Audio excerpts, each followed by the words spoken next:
તો finally 2022ની blockbuster ફક્ત મહિલાઓ માટે ફિલ્મનું ફક્ત નામથી સિક્વલ એવી ફિલ્મ ફક્ત પુરુષો માટે હવે થોડા જ કલાકોમાં રિલીઝ થવાની છે. તો પહેલા દિવસનો હિસાબ કિતાબ શું રહેશે, કલેક્શન શું રહેશે, એ બધી આપણે ચર્ચા કરવાની છે. હવે સૌથી પહેલાં તો હું તમને કહી દઉં કે આ ફિલ્મ જે છે ને એ 15 ઓગસ્ટે રિલીઝ થવાની. તમને ખ્યાલ છે 15 ઓગસ્ટથી આ ફિલ્મ છે ને એ પોસ્ટપોન થઈ. પણ એ પોસ્ટપોન થઈને એની પહેલાં જ્યારે ફિલ્મ અનાઉન્સમેન્ટ થઈ ને ત્યારે જ આ ફિલ્મનું શૂટિંગ જ્યારે શરૂ થયું અનાઉન્સમેન્ટ થઈને ત્યારે જ ફિલ્મ જન્માષ્ટમી આવવાની હતી.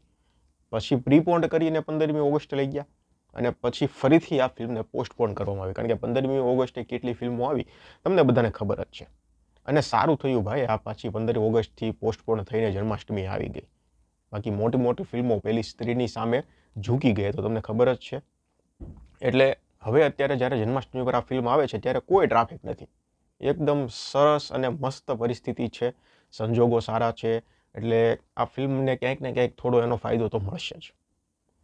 હવે આમ જોઈએ ને તો ટ્રેલર જોઈને આ ફિલ્મ જોવાનો ઇન્ટરેસ્ટ થાય છે એવું નથી. આ ફિલ્મ જોવાનો ઇન્ટરેસ્ટ એટલા માટે બની રહ્યો છે કારણ કે ફક્ત મહિલાઓ માટે છે ને એના કારણે જ આ ફિલ્મ જોવાનો ઇન્ટરેસ્ટ મને તો એવું થાય છે કે આ ફિલ્મ જોવાય. કારણ કે એ ટીમે જ આ ફિલ્મ બનાવેલી છે એટલા માટે. બાકી ફક્ત ટ્રેલર જોઈને તમે આ ફિલ્મ જોવાનું આમ અંદરથી ઉત્સુકતા જાગે છે એવું કાંઈ નથી. તો અત્યારે બુક માય શો પર આ ફિલ્મનો જે ઇન્ટરેસ્ટ રેટ કહી શકાય એ 3000 પ્લસનો છે. એટલે હાઈપ તો છે માર્કેટમાં જબરજસ્ત અને પ્રમોશન પણ ટીમ દ્વારા ખૂબ જબરજસ્ત થઈ રહ્યું છે.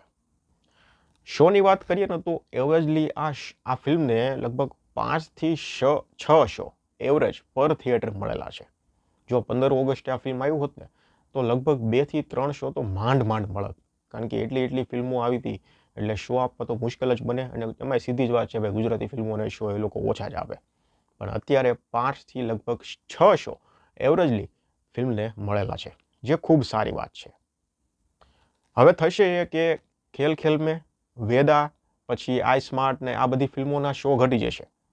એટલે એ બધા જ શો આ ફક્ત પુરુષો માટે ફિલ્મ છે એને મળશે. જો કે સ્ત્રીના શો ઘટશે નહીં પણ વધશે જન્માષ્ટમી પર, મને એવું લાગે છે. પણ આજે પેલા આપણે આગળ વાત કરીએ એ બધી ફિલ્મોના શો ઘટશે ને એ બધા જ શો આપણે આ ફક્ત પુરુષો માટે ફિલ્મ છે ને એને મળશે. એટલે ઓવરઓલ જોઈએ તો જો રિલીઝ ડેટ, રિલીઝ ટાઈમ આ બધું જ પરફેક્ટ સિલેક્ટ થઈ ગયું છે. પણ હવે આખો ભાર જાય છે ફિલ્મના કોન્ટેન્ટ પર. ફિલ્મનો કોન્ટેન્ટ સારો હશે તો અત્યારે સ્ત્રીને નેક ટુ નેક ટક્કર આપશે આ ફિલ્મ. બાકી જો કોન્ટેન્ટમાં જરાક આમ તેમ રહ્યું તો સ્ત્રી આ પુરુષોથી પણ જીતી જશે. રન ટાઈમની તમને વાત કરું તો 2 કલાક અને 15 મિનિટનો આ ફિલ્મનો રન ટાઈમ છે.